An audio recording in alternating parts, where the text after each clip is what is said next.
બસ આ એકો ચલાવવું, 15 જણનું કુટુંબ છે, અમે 3 ભાઈઓ, એનો બધો પરિવાર ભેળો, એનું બધું પૂરું કરવાનું, સાંજ પડે ત્યારે માંડ પાય પૈસો મળે, એમાંથી 15 જણનું કુટુંબનો નિભાવ થાય. રોટલાનો આમ વાંધો નહીં મા બાપ, પણ કોઈ હાજો માંદું થાય, કોઈ વ્યવહાર પ્રસંગે કોઈના લગ્નમાં જવાનું, અમારે ઘરે કોઈ મહેમાનો આવે, એટલે મારા વ્યવહારની હંકડાશ તો ઘણી.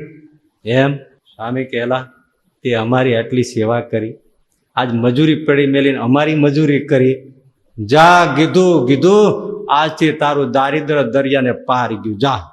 અને નાતમાં તને પૂછીને કામ થાય ને એવો શેઠિયો થાય. જા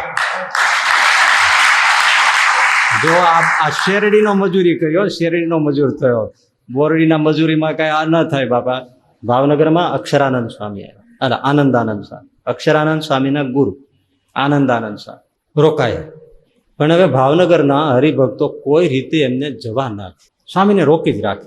તે આવી રીતે 3 મહિના થઈ ગયા, પણ કોઈ ને કોઈ બસ ગમે તે રીતે હરિભક્તો પગ પકડી લે, ના મા બાપ તમે રહ્યો. અને સ્વામી પછી એટલો બધો પ્રેમ રાખે, હાથ પાડે નહીં, અને સ્વામીને જવાય નહીં. અને સ્વામીને ગોપીનાથજી મહારાજની ગરડો અને લીંબ વૃક્ષ અને એ બધું લક્ષ્મીવાળી બધું સાંભળ્યું. હવે એને એમ થાય કે મને દાવા દે, પણ હા પાડે નહીં. એમાં મંદિરે બેઠા છે, ત્યાં ગીધુભાઈ કરીને એક હરિભગત આવ્યા, સ્વામીને પગે લાગ્યા. સ્વામી, હા મારે તમને રસોઈ દેવી છે, તો જો કીધું અમે કઈ એમ કરીને તો તારી અમે 1000 રસોઈ માનશું. અને બોલો ને સ્વામી, તારી પાસે બળદગાડું છે, એ એકો રાખતા, એક બળદ જોડે અને એકો કહેવાય. અને એનાથી ઓલી ભાડા મજૂરી કરે, કોઈના જે કંઈ વસ્તુ હોય લાઈ મૂકે, એમાંથી એને પાઈ પૈસો મળે, એનું એ કામ કરતા. તો એ તારી પાસે બળદગાડું છે, એ બળદગાડામાં અમને તું ગઢડા મૂકી જા, એટલે તારી 1000 રસોઈ માનું. પણ જો કોઈ હા પાડતું નથી, હરિભક્તો કોઈ જવા નથી દેતા, એટલે તને ખાનગીમ કહું છું, બધા સૂતા હોય ને ત્યારે વહેલો 4 વાગે તૈયાર થઈને આવજો. એટલે સૂતા હોય એ જ વખતે અમે વહેલા ઉઠીને તૈયાર થઈને 4 વાગે સાપણ પૂજા સામાન મૂકી અને આપણે ભાવનગરની બહાર નીકળી જવું છે. એટલે પછી ભલે હરિભક્તો ગોતે, બાકી હવે હું થાક્યો છું અહીંયા રહેવામાં. ભલે મા બાપ કોઈને ખબર ન પડવા દો. અને તમે રાજી 4 વાગે આવી જાય છે સેવક, બસ વહેલો 3 વાગે ઉઠી પૂજા પાઠ કરી નાહી ધોઈ બધું તૈયાર થઈ, બળદગાડું લઈ હળ ન થાય એમ આવી અને સ્વામીને મંદિરમાં જગ્યા કીધું, લ્યો આવી ગયું. પોટલા મૂકીને સાથે બીજા 2-3 બ્રહ્મચારી હશે, બધા 2-3 જણા એકામાં ગોઠવાના અને બળદગાડું ચલાવીને ધીમે ધીમે ગીધુભાઈ નીકળી ગયા. હાલતા બપોરા પડ્યા, આંબલા ગામ આવ્યું. એટલે સ્વામી કહેલા કીધું આ આંબાવાડિયું છે, અહીં બળદગાડું રાખ, આ સામે પાણી છે ને પાણી પીવડાય બળદને. અને આ ગામમાં એક બ્રાહ્મણ હરિભગત છે, તે એ ઘણી વાર મને કહેતો હોય છે, તું એને જઈને કે સ્વામી આવ્યા છે, તો સીધું સામાન અહીંયા લાવે તો આપણે ઠાકોરજીના થાળ કરીએ અહીંયા, અને જમીન પછી પ્રસાદ લઈને ગરડા હાલ્યા જાય. ગીધુભાઈ કેમ ના મા બાપા, મેં નહોતું તમને કીધું કે મારે રસોઈ દેવી છે, હું તો ગરીબ માણસ છું, પણ તોય બળદગાડા નીચે એક ડેકી જેવું હોય 2 વ્હીલની વચ્ચે, એમાં એને બધું સામાન અને વાસણ સહિત બધું એમાં મૂકી રાખ્યું. તે લોટ, અડદની દાળ, મીઠું મરચું મસાલો અને છાશ એક નાની દોણીમાં, એ બધું એમાં ભરી રાખ્યું.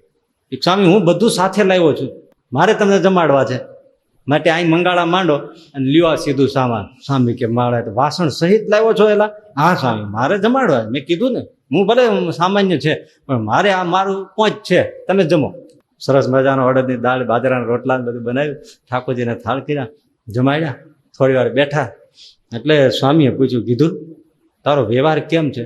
વ્યવહાર સ્વામી આ રસોઈ જેવો, આમાં કંઈ ઘી છે, આમાં મિષ્ટાન છે, આમાં બીજા મસાલા છે કાંઈ? મા બાપ તો નહીતર ન હોય, ચૂરમાન લાડુ ન બનાવડાવું, એટલે બસ આ એકો ચલાવવું, 15 જણનું કુટુંબ છે, અમે 3 ભાઈઓ, એનો બધો પરિવાર ભેળો, એનું બધું પૂરું કરવાનું, સાંજ પડે ત્યારે માંડ પાય પૈસો મળે, એમાંથી 15 જણનું કુટુંબનો નિભાવ થાય. રોટલાનો આમ વાંધો નહીં મા બાપ, પણ કોઈ હાજો માંદું થાય, કોઈ વ્યવહાર પ્રસંગે કોઈના લગ્નમાં જવાનું, અમારે ઘરે કોઈ મહેમાનો આવે, એટલે મારા વ્યવહારની હંકડાશ તો ઘણી.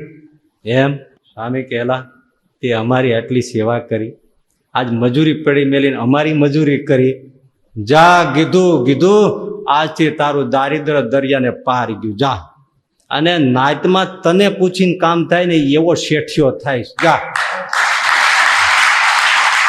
જો આ શેરડીનો મજૂરી કર્યો, શેરડીનો મજૂર થયો. બોરડીના મજૂરીમાં કાંઈ આ ન થાય બાપા. જા કીધું. પણ મા બાપ, ગીધુભાઈ કે મા બાપ આ લોકનું તમે મને આપી દો એ તો ઠીક છે, પણ મારે મહારાજ તો મને તો ભગવાનને સંતોની દિવ્ય સેવા મળે. અરે કીધું આ લોકમાં જલસા કર અને અંતકાળ આવે ત્યારે મહારાજને લઈને હું તને તેડવા આવું. હવે કાંઈ બસ બસ મામા બસ મને ભૂલતા નહીં, મહારાજ મને ભૂલે નહીં અને મને મહારાજની પાસે રાખજો. અને આ લોકને મહારાજ તમે હંકડાશ મટાડો.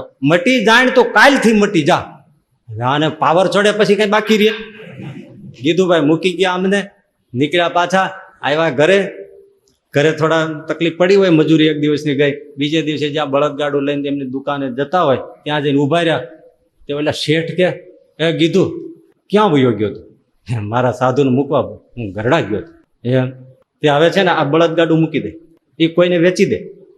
તો હું શું કરું? આપણી દુકાનમાં બેસ. અહીંયા જે માલ સામાન આવે ને લઈ જાય ને, તારા જેવો સાચો માણસ કોઈ નહીં. માટે ધ્યાન રાખ, પૈસાનો થડો સંભાળ અને આવ્યા ગયા ને માલની ધ્યાન રાખ. મોં માગ્યો તો ને પગાર જા. ગીધુભાઈ કે સ્વામીએ કીધું તો મને કે કાલથી જ ગયું. વાત સાચી, આ બળદગાડું તો વેચી નાખ્યું અને થડે બેસાડ્યા. ગીધુભાઈ માંડ્યા બધા કરિયાણાનો, ગોળનો, કપાસિયાનો, આ બાજરાનો, જુવાર ને જે કાંઈ મોટી દુકાન હતી એના ઉપર ધ્યાન રાખે. મોં માગ્યા પૈસા આપે. થોડા દાડા આમ કર્યું ને ત્યાં પેલા શેઠ કે કીધું આપણે આમ નથી કરવું, તો 25% ભાગ તારો, દુકાનમાં 25% રોકાણ વગર. અરે બાબા મારું, હા તારો 25% ભાગ, મારે કઈ મોટો વ્યવહાર નહીં, વસ્તાર નહીં, એકાદ છોકરો કેટલું ખાવું, દુનિયામાં મરી જવું, તારી જેવો સાચો માણસ 25% તાર. એમાં રાખ્યા. ધીમે ધીમે એનો ધંધો જામ્યો, પોતાનો સ્વતંત્ર ધંધો થયો. ગીધુમાંથી ગિરધર શેઠ ભાવનગરના થયા. નાયતમાં એની પેલા પાટલો પડે. એટલું જ નહીં, ખૂબ ગોપીનાથજી મહારાજની સેવા કરી. આજે પણ ભાવનગર જાઓ તો ભાવનગર મંદિરમાં રઘુવીરજી મહારાજ, ભગવાન સ્વામિનારાયણ એની ચાંદીના પતરામાં ઉપસાવીને મૂર્તિઓ જે છે એ મૂર્તિ આ ગીધુભાઈ શેઠે બનાવેલી છે. ઐતિહાસિક પ્રમાણ તમને એટલી એને ગઢપુરની ભાવનગરની સત્સંગમાં ખૂબ સેવા કરી અને ગીધુમાંથી ગિરધર શેઠ થઈ ગયા. જો આ શ્રીજીની, સંતોની ભક્તિની આ મજૂરીનું પરિણામ.